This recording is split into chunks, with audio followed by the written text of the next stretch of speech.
ఏది అయినా ట్రై చెయ్యి ఆచి చికెన్ మసాలా. ఆచి చికెన్ మసాలా. మహేష్ గౌడ్ గారు ఎన్నికలు పూర్తయినాయి, కానీ ఇక మీకు పని తగ్గినట్లేదు, పని ఇంకో ఉండేట్టుంది. ఎందుకనంటే 116 మున్సిపాలిటీల్లో ఇప్పటి వరకు రిజల్ట్ డిక్లేర్ చేసిన దాంట్లో 11 చోట్ల హంగొచ్చిన పరిస్థితి కనిపించింది.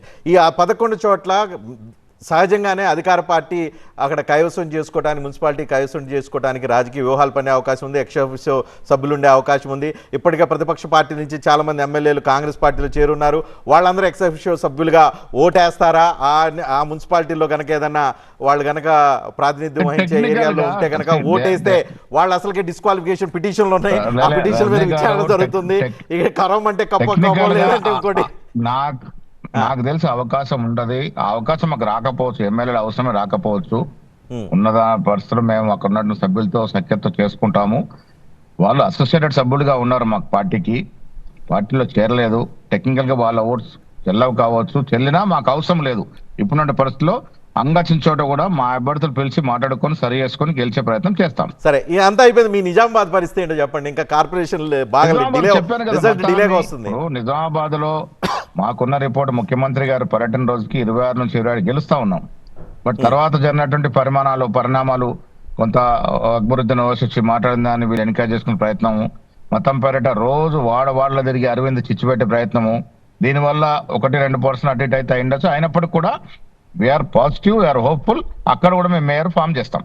మీరు ఎంఐఎం కలిసి ఫామ్ చేస్తారు? అక్కడ చూస్తాం పరిస్థితిని బట్టి. మాకు మెజార్టీ రానప్పుడు మళ్ళీ పిహెచ్లో కూర్చొని అసలు తీసుకోవాలా వద్దా, తీసుకుంటే ఎవరి మద్దతు తీసుకోవాలి, ఇవన్నీ కూడా మా సీనియర్స్ సంప్రదించి చెప్పి వారి ఆమోదంతో ముందుకెళ్తాం. బైన్సాలో కూడా అక్కడ ఎంఐఎం మెజార్టీ స్థానాలు గెలుచుకుంటుంది. బైన్సాలో అవసరమైతే కాంగ్రెస్ పార్టీ ఏమైనా గెలుచుకుంటే అక్కడ ఏమైనా ఇస్తారా బైన్సాలో ఎంఐఎంకి support?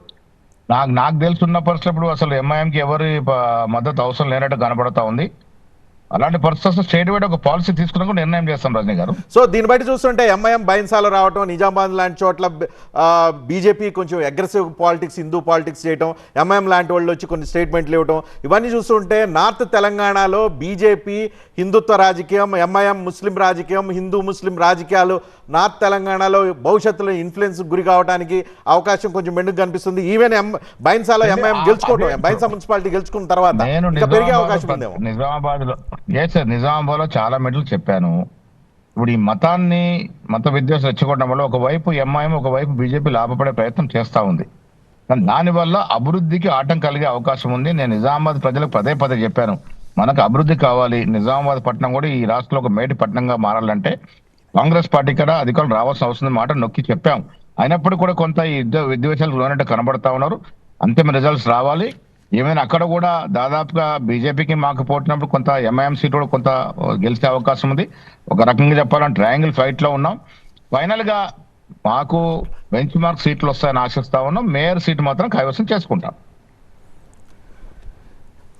Thank you Rajinikanth. Okay, last point. మీరు ఇబ్రహీంపట్నంలో అక్కడ మున్సిపాలిటీ రిజల్ట్ మీరు ఫాలో అయ్యాలేమో లేదో, ఇబ్రహీంపట్నం మున్సిపాలిటీలో అక్కడ కాంగ్రెస్ పార్టీ 13 గెలుచుకుంది.